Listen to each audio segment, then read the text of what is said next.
Assalamualaikum warahmatullahi wabarakatuh. Alhamdulillahi ala ni'amihil kamilah. Wassalatu wassalamu ala sayyidina Muhammadin Zil awsafil kamilah wa ala alihi wa sahbihi alladzina nalud darajatil ulya bisabqi fi nusratil millah. Amma ba'du. Bapak Kepala Kantor Kementerian Agama yang kami hormati, Bapak Kasubag TU serta para kasih serta para pejabat eselon 4 yang terhormat. Bapak Ibu hadirin rahimakumullah.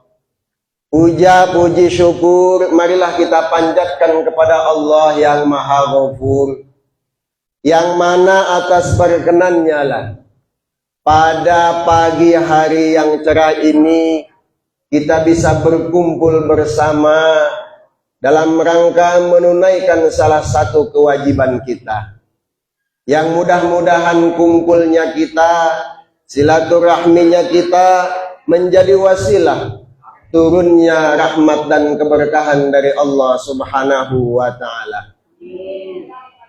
Salawat dan salam semoga selalu tercurah limpahkan kepada baginda kita Nabi besar Muhammad sallallahu alaihi wasallam, juga kepada keluarganya, para sahabatnya, serta kepada para pengikutnya yang setia. Amin ya Allah ya Rabbal. Hadirin kaum muslimin, hadirat kaum muslimat rahimakumullah. Alhamdulillah, puji syukur yang kedua kalinya kita bisa berkumpul dalam tempat yang mulia ini dalam rangka pengajian. Mudah-mudahan ngajinya kita, belajarnya kita diberikan kemudahan pemahaman oleh Allah Subhanahu wa ta'ala, yang mana setiap manusia itu hidupnya pasti ingin selamat, baik dunia maupun di akhirat. Dan setiap manusia pasti hidupnya ingin terhormat, ingin mulia. Serta setiap manusia pasti kesalahannya ingin dilebur. Dan setiap manusia pasti dia hidupnya tak mau hancur. Yang kemudian jadi pertanyaan adalah, what should I do? Mana kami? Artinya, apa yang harus saya lakukan? 14 abad yang lalu, kurang lebih 1440 tahun yang lalu, Nabi Muhammad telah menyampaikan resepnya, yang kemudian diriwayatkan oleh sahabatnya yaitu Abi Hurairah, yang kemudian hadis tersebut nyampai kepada Syekh Nawawi Tanara Al-Bantani, yang kemudian beliau tuliskan dalam salah satu karyanya, yaitu kitab Nasaihul Ibad. Sehingga sampai kini sampailah resep itu kepada kita. Bagaimana caranya agar kita selamat? Bagaimana caranya agar hidup kita tidak hancur? Bagaimana caranya agar kita hidup terhormat? Dan bagaimana caranya kesalahan, dosa kita dilebur serta dimaafkan, baik oleh manusia maupun oleh Allah Subhanahu wa ta'ala. Apa kata Syekh Nawawi? Wal maqalatu tsaminatu an Abi Hurairah radhiyallahu anhu wasmuhu Abdurrahman bin Sahar annahu qala an-nabiy sallallahu alaihi wasallam thalathun munjiyatun ay mukhlisatun lisalihiya minal azab wa salatun muhlikatun ay muqiyatun lifailiha fil hilak wa salatun darajatin ay manazilu fil akhirah wa salatu kafaratin li dhunubi amiliha. Dituangkan oleh Syekh Nawawi dalam kitab ini. Apa kata beliau? Utawi makalah kang kaping 8 iku saking Abi Hurairah radhiyallahu anhu. Utawi janangane Abi Hurairah iku Abdurrahman bin Sahar. Anau kal satu Nabi Hurairah iku ngadawa Abi Hurairah ing lapan kolan Nabi wis dawuh sapa Nabi Muhammad sallallahu alaihi wasallam. Utawi telu pirang-pirang perkara iku sake kang nyalametaken, tegese sake kang nyalametaken kadue kang matutaken salas munjiat saking siksa. Lan telu pirang-pirang perkara iku sake kang ngancuraken, tegese kang nibaken kadue kang migawene salas mulikating dalam kancuran. Lan telu pirang-pirang lan telu sake derajat tegese pirang-pirang pangkating dalam akhirat. Lan telu sake palebur kadue dosa kang migawne salas kafarat. Jadi yang bisa menyelamatkan kata Nabi itu ada 3. Kemudian yang bisa menghancurkan juga ada 3. Yang bisa melebur dosa juga ada 3. Yang lainnya juga ada 3. Jadi dalam makalah ini, dalam ungkapan yang ke-8 ini diriwayatkan dari Abi Hurairah, yang mana nama asli Abi Hurairah itu adalah Abdurrahman bin Sahar, yang mana Abi Hurairah berkata bahwa Nabi telah bersabda, ada 3 perkara yang bisa menyelamatkan, yaitu beberapa pangkat di akhirat, dan ada 3 perkara yang bisa menghancurkan, yaitu apabila orang melakukannya maka dia akan tiba dalam kehancuran. Dan 3 derajat, yaitu pangkat di akhirat, dan 3 pelebur dosa bagi orang yang melakukannya. Ammal munjiyatu fa khasyatullahi ta'ala fis sirri wal alaniyah. Adapun sesuatu yang bisa menyelamatkan kita, yang namanya selamat berarti hidupnya dia akan bahagia. Fa khasyatullahi ta'ala fis sirri wal alaniyah. Hal yang bisa menyelamatkan yang pertama adalah fa khasyatullahi ta'ala fis sirri wal alaniyah. Takut kepada Allah dalam kerahasiaan dan dalam keramaian. Namun manusia tak akan pernah takut pada Allah kalau seandainya dia tak kenal pada Allah. Kalau tidak akan takut kepada Allah kalau seandainya dia tak hafal sifat-sifat yang wajib di Allah. Manusia tidak akan takut kepada Allah kalau dia tak tahu sifat-sifat yang mustahil di Allah, sifat yang jaiz di Allah. Bahkan dia juga tak tahu nama-nama yang baik di Allah yang kita kenal dengan nama Asmaul Husna. Maka ketika kita nggak kenal Allah, kita nggak tahu Allah, siapa Allah, maka kita tidak akan pernah takut kepada Allah. Jadi kalau seandainya kita ingin takut kepada Allah, kita ingin selamat, maka kita harus tahu siapa Allah. Bahkan salah satu ulama mengatakan bahwa man arafa nafsah faqad arafa rabbah. Barang siapa yang mengetahui dirinya, maka dia akan mengetahui Tuhan. Bahkan lebih jauh Syekh Dasuki dalam kitabnya menerangkan bahwa ketika seseorang ingin mengetahui siapa Allah, maka ketahui dirinya dengan jalan mikir. Oleh karena itu Islam merupakan agama yang logis, agama yang masuk akal. Nah, makanya para ulama di antara Syekh Dasuki mengatakan bahwa ketika kamu ingin mengenal Allah, ketika kamu ingin beriman kepada Allah, maka pikirkanlah apa yang kamu lihat. Pikirkanlah apa yang kamu dengar. Pikirkanlah yang Allah ciptakan di muka bumi ini. Kemudian kita juga harus tahu sifat-sifat Allah. Mulai dari wujud, dampak, dan seterusnya. Kemudian sifat yang mustahil di Allah juga kita harus hafal. Kemudian juga nama-nama Allah, Asmaul Husna, yang jumlahnya 99 juga kita harus hafal. Bahkan kata Nabi, ketika seseorang hafal Asmaul Husna, maka insya Allah dia akan masuk surga. Oleh karena itu ngapal Asmaul Husna rada susah. Kada apa beli. Gitu ya. Kalau yang nggak hafal, saya ngapal kena. Nah, tapi ketika kita sering ulang-ulang, maka insya Allah kita akan hafal. Ya, kalau anak-anak sering di madrasah, di sekolah gitu ya, suka ngapalin. Nas'aluka ya man wallahu alladzi la ilaha illa huwar rahmanur rahimul malikul qudus salamul mu'minul muhaiminul azizul jabbar al-mutakabbirul khaliqul bari'ul musawwirul ghaffar al-qahharul wahhabul wazzaqul fattahul alim al-qabidul basitul qabidul rafi'ul mu'izzul muzillul sami'ul basir. Terus sampai ke beres. Nah, waktunya habis. Jadi kalau seandainya kita Asmaul Husna hafal, insya Allah kata Nabi, orang tersebut akan masuk surga. Masuk surga gampang amat.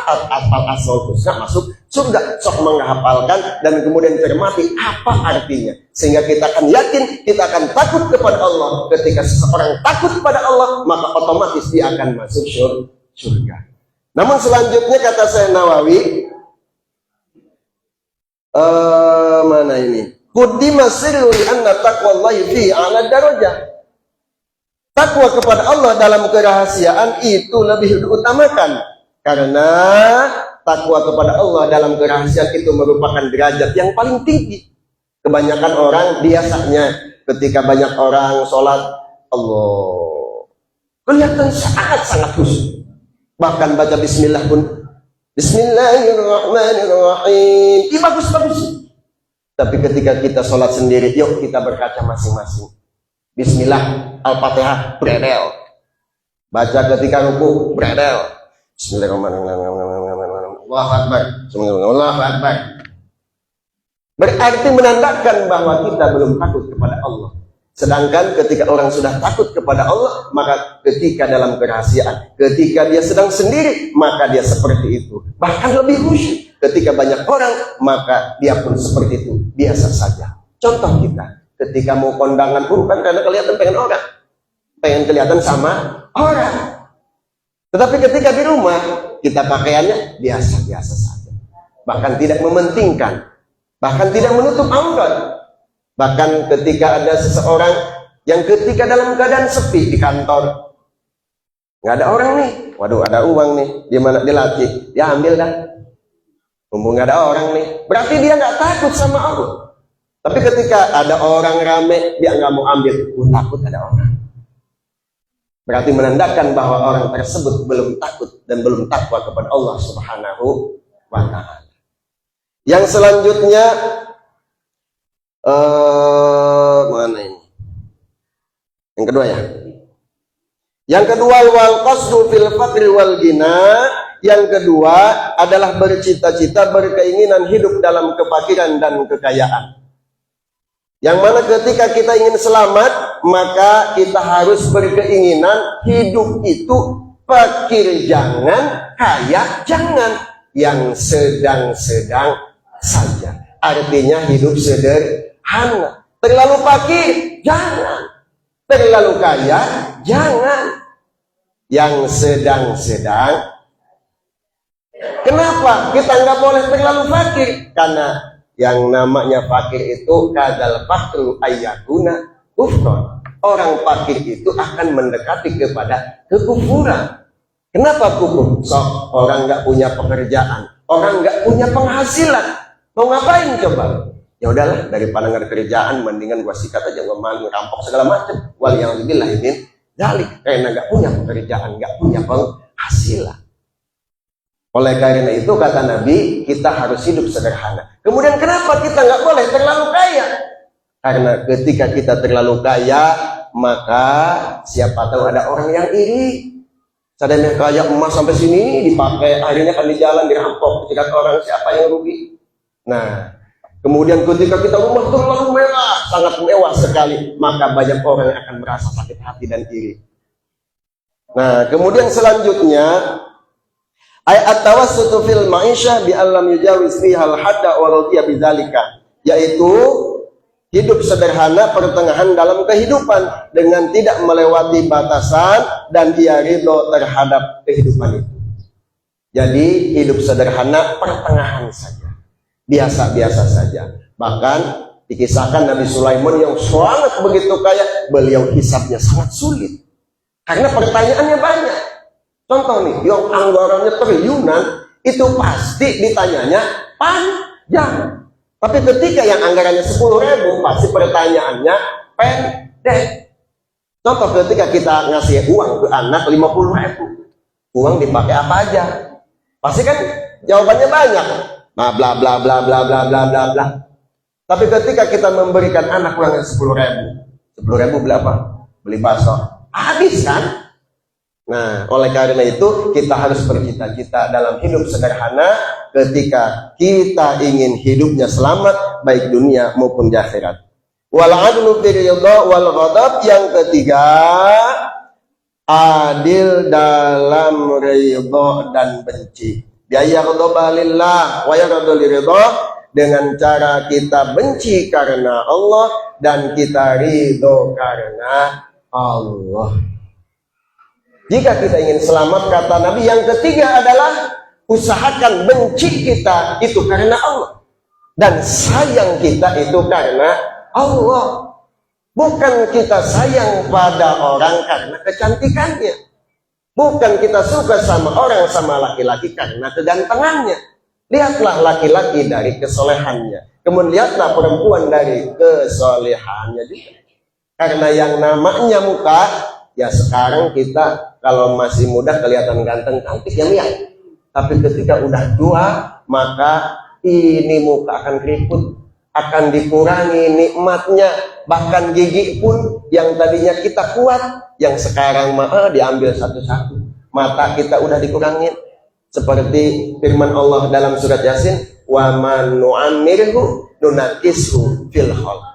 Orang yang dipanjangkan umurnya maka akan dikurangi dalam segi penciptaannya. Oleh karena itu, maka yang jadi patokannya adalah kita harus benci karena Allah, karena juga kita suka karena Allah jika kita ingin selamat. Wa ammal muhlikatu fasyuhun syadid, dan hal yang bisa menghancurkan kita diantaranya itu adalah fasyuhun syadid, pelit yang sangat keterlaluan, terlalu pelit, merepet, jahe, merege, hese. Nah, ketika orang sudah merege hese, sudah merepet jahe, maka dipastikan hidupnya akan hancur. Karena pas orang tersebut itu akan dibenci oleh teman-temannya. Contoh aja, kalau laki-laki yang suka ngerokok dikantongin aja. Ngerokok terus ya sebenarnya karena kantong. Pasti diomongin dari jauhan. Oh, rahasia tamu kantong dulu. Ya kan? Ya padahal kalau kondisi di depan juga nggak apa-apa. Saking pelit. Bahkan ketika diambil sama orang dihitung, rokok tadi mau 10, kan kok tinggal 9 deh. Ya, jadi ketika ada lagi iuran muludan, ya, kalau sekarang musim di kampung-kampung itu kan ada iuran, yuk kita kalau ada ya kasih. Jangan sampai nanti ketika ada yang nagih uang iuran, bayaran deh. Jangan sampai seperti itu, ya. Ketika kita seperti itu, maka kita akan hidupnya akan hancur. Aibukhlun syadid fala yu'addi ma'alai min haqqillahi ta'ala wa haqqil khalqi, yaitu sangat pelit orang tersebut tidak mau mengeluarkan sesuatu yang wajib kepadanya dari hak Allah dan juga haknya makhluk. Orang yang sangat pelit, dia mengeluarkan zakat saja yang merupakan itu adalah hak Allah, dia nggak mau. Bahkan hak makhluk juga, diantaranya ada sedekah, ya, diantaranya kita saling berbagi, itu dia tidak mau karena saking pelit-pelitnya. Kita sudah dengar kisahnya siapa? Korun, ya, yang karena memang kekayaannya sampai begitu. Dan mudah-mudahan kita termasuk orang yang ketika kita dititipkan harta oleh Allah, kita bisa berbagi. Baik kita mau menunaikan haknya Allah berbentuk zakat, ya kan? Kalau seandainya orang tidak mau berzakat, maka hartanya itu semuanya kena kekotoran. Kalau seandainya sudah sampai nisab, keluarkan zakatnya. Nah, kalau seandainya walaupun belum nyampe nisab, ya keluarkanlah sedekahnya. Cek bahasa kalau tiamah kiparat. Cek guru mata baheula di bejan kieu najan boga duit 50.000 ge kaluarkeun bae tuh 2,5% mangan lain zakat sama kiparat. Supaya kena duit nu aya eta bunga. Makanya kalau orang itu yang nggak bisa mengelola harta, biasanya ada uang pusing, nggak punya uang pusing. Kenapa? Karena hartanya kotor. Iya, nggak disedekahkan itu diantaranya dia tidak mau mengeluarkan haknya Allah dan juga haknya makhluk. Wa fi riwayatin fasyukhun muta ay bukhlun yuti'ul insanu amma law kana al-bukhlu mawjudan fin nafsi ghairu mutan fala yakunu muhlikan li'annahu minas sifatil lazimati lin nafsi. Dalam satu riwayat dituliskannya fasyukhun muta, yaitu pelit yang diturutkan. Yaitu pelit yang diturutkannya sifat tersebut oleh manusia. Adapun kalau seandainya sifat pelit itu ada dalam diri manusia tetapi tidak diturutkan, maka sifat pelit itu tidak bisa menghancurkan, karena sesungguhnya sifat pelit itu merupakan bagian daripada sifat yang lazim dalam diri manusia.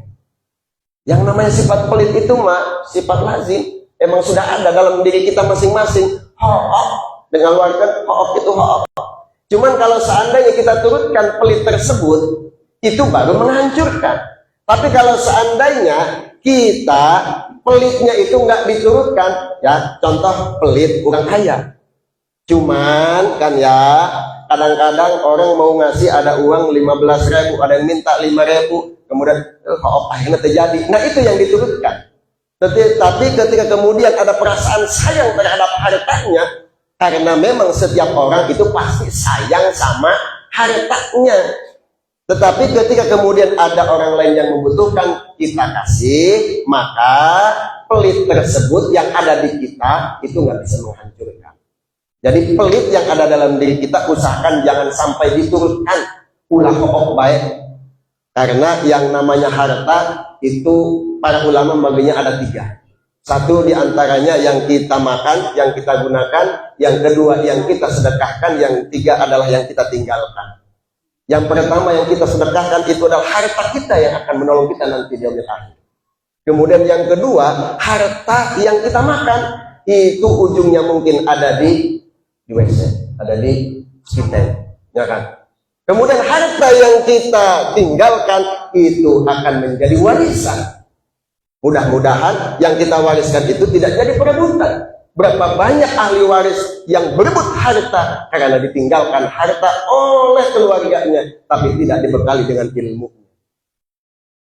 Kemudian yang selanjutnya, wahawa muttabaun, yang bisa menghancurkan itu adalah hawa nafsu yang diturutkan. Dia yattabi'a ma ya'muru bi hawa, dengan cara orang tersebut mengikuti apa yang diperintahkan oleh hawa nafsunya. Kita punya keinginan selalu diturutkan, punya keinginan selalu diturutkan, sehingga menghalalkan segala cara. Maka orang tersebut ketika sudah menghalalkan berbagai macam cara, ingin beli helikopter akhirnya korupsi, ingin beli ini akhirnya ini, akhirnya menghalalkan segala cara, maka orang tersebut dipastikan hidupnya akan hancur karirnya, pasti akan binasa karirnya. Oleh karena itu ketika kita tidak ingin hancur karir kita, maka diantaranya kita jangan terlalu mengikuti keinginan kita. Wa ijabul mar'i binafsihi, yang ketiga yang bisa menghancurkan hidup seseorang adalah merasa ujub seseorang terhadap dirinya sendiri. Aynadru ilaiha bi'ainal kamali, manusia nikmatillahi ta'ala wa ma'al amni min zawaliha. Orang yang merasa gagah, orang yang merasa hebat, dirinya paling oke, dirinya paling gagah, dirinya paling hebat, aing panggeuna lamun aweuh aing memual beres dia. Kalau seandainya nggak ada saya, ini nggak bakalan selesai. Siapa dulu, ada gua. Maka orang tersebut lama-kelamaan pasti akan hancur. Kenapa? Karena akan dibenci oleh orang lain. Karena manusia adalah makhluk sosial. Dia tidak akan pernah bisa hidup sendiri. Dia pasti membutuhkan orang lain. Kemudian yang selanjutnya, Orang tersebut itu pandangannya memandang dirinya dengan mata kesempurnaan, bahwa saya paling sempurna, saya paling hebat, serta dia lupa bahwa itu semua adalah merupakan nikmat dari Allah Subhanahu wa Ta'ala, dan disertai dia juga merasa iman dari hilangnya nikmat tersebut. Padahal segala sesuatu itu adalah pemberian Allah. Ketika dia merasa hebat, dia merasa pintar, dipintarkan oleh Allah. Ketika dia diberikan kelebihan, maka kelebihan tersebut itu diberikan oleh Allah. Dan kelebihan dia, kemampuan dia itu tidak akan pernah berguna kalau seandainya tidak ada orang yang membutuhkan. Oleh karena itu yang pintar jangan terlalu merasa pintar. Dia tidak akan disebut pintar kalau seandainya tidak ada yang bodoh. Dia tidak akan disebut orang kaya kalau seandainya tidak ada orang yang miskin. Oleh karena itu antara yang pintar dan kurang pintar itu sama-sama saling membutuhkan. Kemudian yang selanjutnya, wa amma darajatu fa ifsya'us salam, dan adapun hal yang bisa membuat kita hidup terhormat, mempunyai derajat, fa ifsya'us salam, yang pertama adalah menyebarkan salam, memasyurkan salam. Aidharus salami bainan nasi bi an tusallima ala man arabtahu wa ma lam ta'rifu, yaitu menzahirkan salam antara manusia dengan cara kamu memberikan salam kepada orang yang kamu kenal dan kepada orang yang tidak kamu kenal. Maka ketika kita ingin hidup terhormat, kata Nabi selanjutnya, maka masyhurkanlah salam. Ketika kita datang, baru pertama kali datang ke kantor, assalamualaikum. Nah, gimana kalau seandainya nggak ada orang? Kalau nggak ada orang, saya ngucapin salam kan jawaban dan isukannya waalaikumsalam, takut. Makanya kalau nggak ada orang, kita bacanya assalamu alaina wa ala ibadillahis. Nah terus kalau seandainya kita pulang ke rumah, ya kita biasakan tutup pintu assalamualaikum. Di jawaban dalam rumah waalaikumsalam. Terus lagi kemudian kita nelpon, loh di mana dia? Lagi bagi pedasnya begitu. Harusnya kan kita assalamualaikum. Begitu kan seharusnya. Maka ketika orang memasyhurkan salam, maka insya Allah hidupnya itu pasti akan terhormat. Dengan cara kita mengucapkan salam kepada orang yang kita kenal maupun kepada orang yang tidak kita kenal. Kita mau kenal ke, kita gak kenal ke, udah kita pokoknya ngucapin assalamualaikum, waalaikumsalam, salaman. Setelah kita assalamualaikum, waalaikumsalam, salaman. Kalau seandainya umurnya lebih tua, salamannya yang benar. Kadang-kadang ini ibu-ibu perempuan yang banyak salam. Waalaikumsalam, kesini, mana kesini, cipika-cipiki. Salaman itu kesini ke hidung. Sama orang tua kebanyakan begitu itu. Mohon maaf. Jadi tata cara salam pun diatur. Harusnya ketika salaman ke sini ke hidung. Di antaranya hikmahnya adalah ketika kita salaman pada orang tua, atau kita salaman, anak kita salaman ke kita, anak kita mengetahui, ayah saya berjuang, ibu saya berjuang, sampai tangannya begitu. Maka akan meresap ke dalam hati anaknya. Makanya jangan ke sini, suruh ke sini. Ada yang kejidat ke sini. Waduh, berarti pusing dong. Nah oleh karena itu setelah salaman tadi itu setelah baca salam, kemudian salaman, kemudian cium tangan kalau seandainya anak kita di rumah. Kita biasakan. Maka ketika kita membiasakan, maka anak kita insya Allah akan ngikut. Ketika dia baru datang, assalamualaikum, salam. Ketika dia mau berangkat, assalamualaikum, salam. Ketika kita biasakan, maka insya Allah keluarga kita pun akan terbiasa. Selanjutnya, wa it'amut ta'am lidhaifi wal ji' wal ja'i, hal yang bisa membuat orang mulia diantaranya adalah memberi makanan kepada tamu dan orang yang lapar. Ketika kita bisa memberikan makanan kepada tamu, kepada orang yang lapar, maka kita akan dimuliakan hidupnya oleh Allah dan juga oleh manusia. Wassalatu billaili wan nasu niyamun. Yang ketiga, sholat di waktu malam ketika manusia sedang tidur. Ayat tahajjudu fi jawfil laili hala ghaflatin nasi fi ladatin naum. Sholat tahajud di pertigaan malam ketika manusia lupa karena sedang enak tidur. Susah ini. Ya, kalau yang belum terbiasa, ini susah. Kadang-kadang ya, saking sayangnya Allah sama hambanya, setiap kita pasti pernah merasakan ketika jam 3, ketika jam 2, ketika jam setengah 4 kita dibangunkan oleh Allah Subhanahu wa Ta'ala. Sok dia tanya kepada kita masing-masing. Tetapi sayang, cuman kencing doang, udah kencing tidur lagi. Padahal Allah sudah menunggu hambanya agar dia berdoa. Kenapa ketika sholat malam kita doanya diijabah? Karena orang-orang sedang tidur. Orang-orang yang bermaksiat sedang sedikit. Ya, orang-orang yang melakukan riba sedang sedikit. Jadinya penghalang doa itu terbuka. Tapi kalau seandainya sudah rame gitu ya, ini kan tertutup sama orang-orang maksiat. Akhirnya doa kita nggak diijabah. Nah, doa saya nggak terima, saya nggak diijabah sama Allah. Ya karena kita pada udah benar. Ya walaupun kita udah benar kan orang lain ini yang menghalangi doa kita. Ya oleh karena itu kalau malam insya Allah langsung tembus. Ketika orang sedang pada tidur. Ya jadi hidup kita akan mulia bila kita sering dan membiasakan sholat tahajud di waktu malam. Bahkan dalam Al-Quran juga Allah berfirman, ayatnya tuh, aqimis wa minal laili fatahajjad bihi nafilatan lak asa ayyab'atsaka rabbuka maqaman mahmudah, tempat yang terpuji. Janji siapa? Janji Allah. Orang sholat tahajud pasti hidupnya akan mulia. Kalau seandainya kita nggak percaya, maka kita nggak percaya sama Allah. Oleh karena itu, ingin hidup mulia, sholat tahajud. Nah, kalau seandainya kita ingin rezeki diluaskan, ada sholat duha. Kemudian ketika kita pusing mikirin, milih A, milih B, milih A, milih B, aduh pusing, maka ada sholat istighfar. Ketika kita punya kebutuhan, pinta sama yang punya lewat sholat hajat. Nah, diantaranya ada tata cara dalam sholat yang dikhususkan. Di antaranya sholat tahajud itu adalah agar orang hidupnya menjadi mulia. Ketika orang sudah dimuliakan oleh Allah, maka otomatis dia hidupnya pasti akan mulia di kalangan manusia.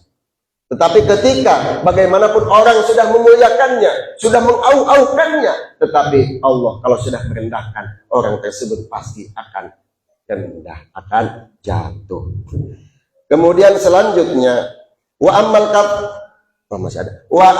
kafaratu ay allati adatu antamhul khati'ah fa isbaqul wudu'i fis sabarat. Dan adapun hal yang bisa melebur dosa, yang biasanya itu bisa menghapus kesalahan, faisbabul wudu'i fis sabarat, di antaranya yang pertama adalah menyempurnakan wudu di waktu yang sangat dingin. Ketika kita di waktu dingin, tetap kita sempurnakan wudu. Bi fathataini jam'u sabrah bi fathin fasukunin aitmamul wudu'i fi waqti syiddatil bardi bi ayyatiya bi sunanihi. Dengan patah keduanya yaitu jamaknya lafaz sabrah dengan patah dan sukun, yaitu menyempurnakan wudu di waktu sangat dingin dengan cara menunaikan sunnah-sunnah wudu. Jadi walaupun ketika kita sedang dingin, ya jangan sampai yang wajibnya doang. Ya, gimana yang wajib? Contoh kita cuman nawaitul dua, cuman muka rukunnya doang. Ya enggak, cuman tangan doang, cuman yang rukunnya doang, yang itu yang 6. Tapi sunnah-sunnahnya kita gak ada. Udahlah ini buru-buru dingin. Apalagi kalau seandainya di waktu subuh, kalau di kita sih dinginnya nggak apa-apa ya, nggak terlalu lah. Cuman kalau seandainya ketika sedang di puncak, gitu ya, di Bogor itu. Maka ketika, ya bismillah aja nggak apa-apa. Jadi ketika orang menyempurnakan wudhu di waktu dingin, maka insya Allah dosanya, kesalahannya itu akan dilebur. Tentu saja kesalahan, dosa kepada Allah. Kalau kepada sesama manusia, tetap kudu minta maaf.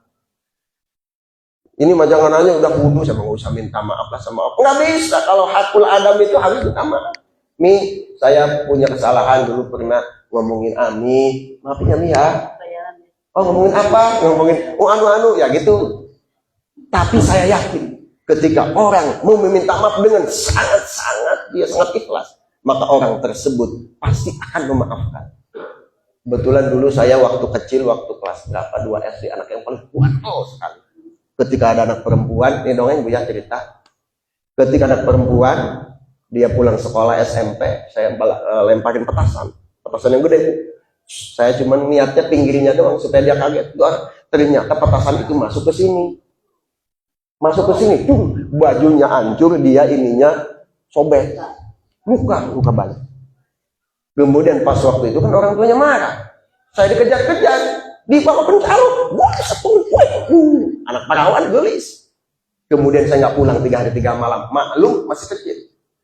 Ketika sudah itu saya mondok keluar. Kemudian lama kelamaan saya ingat kata guru saya, ketika kamu punya kesalahan pada orang, maka minta maaf walaupun sebesar apapun dosanya. Ketika kamu yakin silahkan. Mah pokoknya mah dihulu sausap rambut jeung rombehna nya dihandap saumpal dampal jeung rombehana. Pokoknya mah nyerahkeun beheung teukeun dikoros geteng blokeun neuk dihideung diputih mangga kumaha.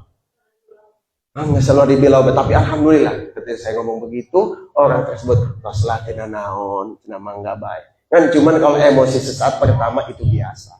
Kita yakin bahwa ketika kita punya kesalahan, daripada kita nanti dibalas oleh Allah di akhirat, lebih baik kita di dunia saja. Karena di akhirat kita akan hidup selamanya. Kalau di dunia kita di sini paling bentar, paling disabat begini, paling itu bentar. Ketika ada luka kita bisa berobat. Ketika ada kesalahan ngomong, yuk kita ngomong. Maka insya Allah orang tersebut tadi tuh kalau dia berwudu dengan sempurna di waktu dingin, maka dosanya akan dilebur oleh Allah Subhanahu wa ta'ala. Kemudian yang kedua, wanakul aqdan ilal jamaati, orang yang dosanya akan dilebur diantaranya adalah orang yang mau melangkahkan kakinya menuju sholat berjamaah, ila sholati mal jamaati, yaitu sholat berjamaah. Ketika orang sudah mau melangkahkan kakinya melaksanakan sholat berjamaah, maka insya Allah dosanya akan dilebur. Tetapi yang kita lihat sekarang, banyak orang yang dia mampu lari puluhan kilometer, orang mampu bawa puluhan kilogram, tetapi ketika dia mau melangkah ke masjid, kakinya terasa berat. Kemudian ketika dia mau melangkah kepada pengajian, kakinya terasa berat. Karena memang hidayah itu mahal. Kata maaf itu mahal. Harus kita paksakan. Kalau seandainya sudah terbiasa, maka kata mahal tersebut akan menjadi murah. Karena Allah bisa karena biasa. Kadang-kadang orang yang mau sholat nggak mau lah, nggak mau malu. Nah itu padahal adalah bisikan setan. Kemudian yang selanjutnya, wantizor sholati ba'da sholat, hal yang bisa melebur dosa diantaranya adalah menunggu sholat setelah selesai sholat, liyusalliha fil masjid, supaya dia bisa melaksanakan sholat di masjid. Yang biasanya ini kalau sholat maghrib, orang tua kita kalau di kampung-kampung ya, habis sholat maghrib dia wiridan, dia sholat sunnah ya, kemudian wiridan, kemudian sholat awabin, kemudian sholat taubat dan lain selanjutnya dan lain sebagainya.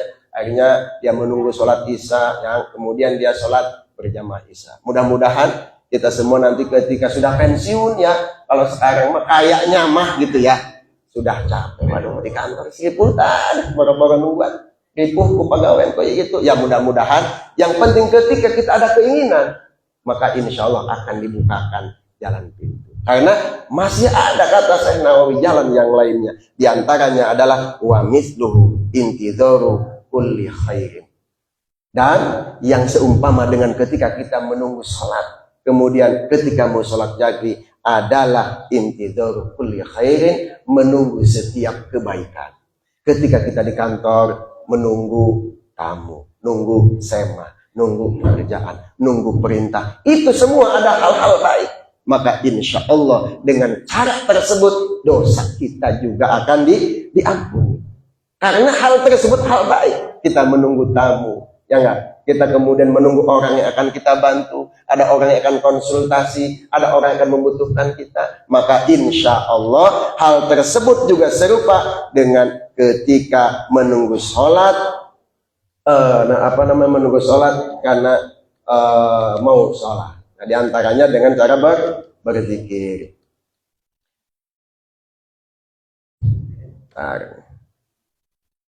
Malah mati laptopnya. Jadi diantaranya kata Nabi itu yang telah disampaikan kepada kita semua, mudah-mudahan kita semua bisa melaksanakannya sehingga hidup kita nanti bahagia di dunia dan di akhirat. Pergi ke pasar membeli tomat, makan dengan sambal terasa nikmat. Setiap orang pasti ingin selamat, bukan hanya di dunia tapi juga di akhirat.